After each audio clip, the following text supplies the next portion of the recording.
Pensate che però fino all'anno più o meno 1000, così era la cosa, era la scelta tra l'inferno e il paradiso, non esisteva una via intermedia. Tutti questi mestieri nell'alto medioevo, cioè nel periodo precedente all'anno 1000, andavano tutti all'inferno perché erano mestieri tollerati poco. Gli osti, gli alchimisti, i medici, i soldati, i protettori, insomma i protettori questi si capisce, questi qua sono gli unici, i chirurghi, i notai, era un mestiere insomma un po' così mal sopportato dalla Chiesa, i mercanti, i follatori che non so bene cosa voglia dire, cosa fanno i follatori, non lo so, i tessitori, lo sapete voi? E che fanno? La lana, forse è un mestiere veneto. La lana, cioè che fanno con la lana? Follano, chi non sa cosa vuol dire? Un follatore che può fare? Folla, cioè No, io l'ho scritto però non sapevo questo follatore, che cosa fa un follatore, cioè, proprio concretamente, lavora la lana, cioè tosa le pecore, no! La lava, la mette a posto, vabbè, un mestiere un po' sporco, ecco. I tessitori, i sellai, i tintori, i pasticceri, la chiesa di mal sopportata, i calzolai, i giardinieri, i pittori, ma poi anche i pescatori, le guardie campestri,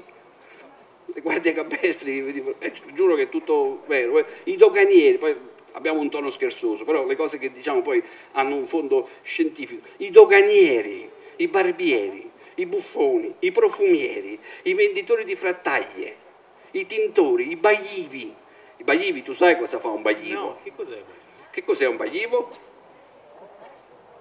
Baglivo è quella cosa che, amico del follatore, che fa baglia. Che baglia. Abbaglia. Ecco, tutto fino all'anno 1000, che era il primo periodo della Chiesa, ovviamente doveva insediarsi, quindi c'era una rigidità maggiore, c'era un manicheismo molto forte, c'era appunto l'inferno o il paradiso, tutti in questa prima fase, tutti questi mestieri venivano mal sopportati, puoi sederti, se no mi metti ansia, venivano mal sopportati, c'era una forma di controllo ecclesiastico molto duro, molto rigido. Poi dopo l'anno 1000 col feudalesimo si è venuta a creare una situazione nuova, si sono venuti a creare dei centri urbani soprattutto molto, molto abitati, molto numerosi, perché c'è stato un grosso sviluppo economico, i controlli dell'aristocrazia e della Chiesa è stato un po' meno ferreo, si è creato un primo nucleo di borghesia, ecco.